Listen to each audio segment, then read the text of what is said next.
In today's video, I am going to teach you how to create a plot using coordinates in AutoCAD.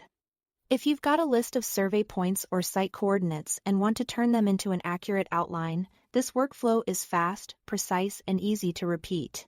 We'll build the plot with a polyline, which is a single connected object made of straight segments. Using one continuous polyline keeps your geometry clean and makes it easier to edit or measure later. To start, click into the command line at the bottom of your screen, type pline or simply PL, and press enter. This activates the polyline command and gets AutoCAD ready to accept point inputs. Now, we'll define the vertices using exact coordinates. AutoCAD expects each point in easting, northing order, which is the same as XY type.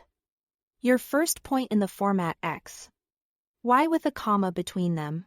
For example, 100.5, 200.5, press enter to lock in that point. You'll see a rubber band line from that first location. Ready for the next point.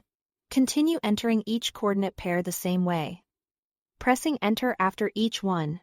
Every time you confirm a point, AutoCAD draws a new segment and keeps the command active so you can keep building the outline.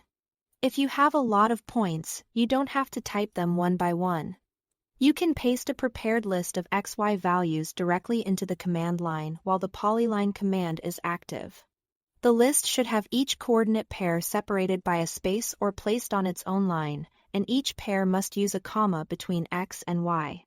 For instance, lines like 100.5, 200.5 on the first line, 130.0, 215.25 on the next, and so on.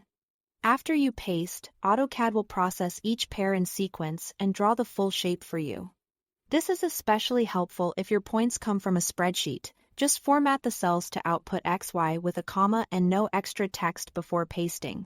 As you go, remember that decimals are fine and precision is preserved. If AutoCAD reports an invalid point, double-check that T here is a comma between X and Y and that there aren't stray characters. Keeping the order as easting first, northing second is essential for accuracy. When you are done entering points, press enter again to finish the shape. AutoCAD will end the command and leave you with a single polyline representing your plot, ready for dimensioning, hatching, or further editing. That's all to it. Thanks for watching.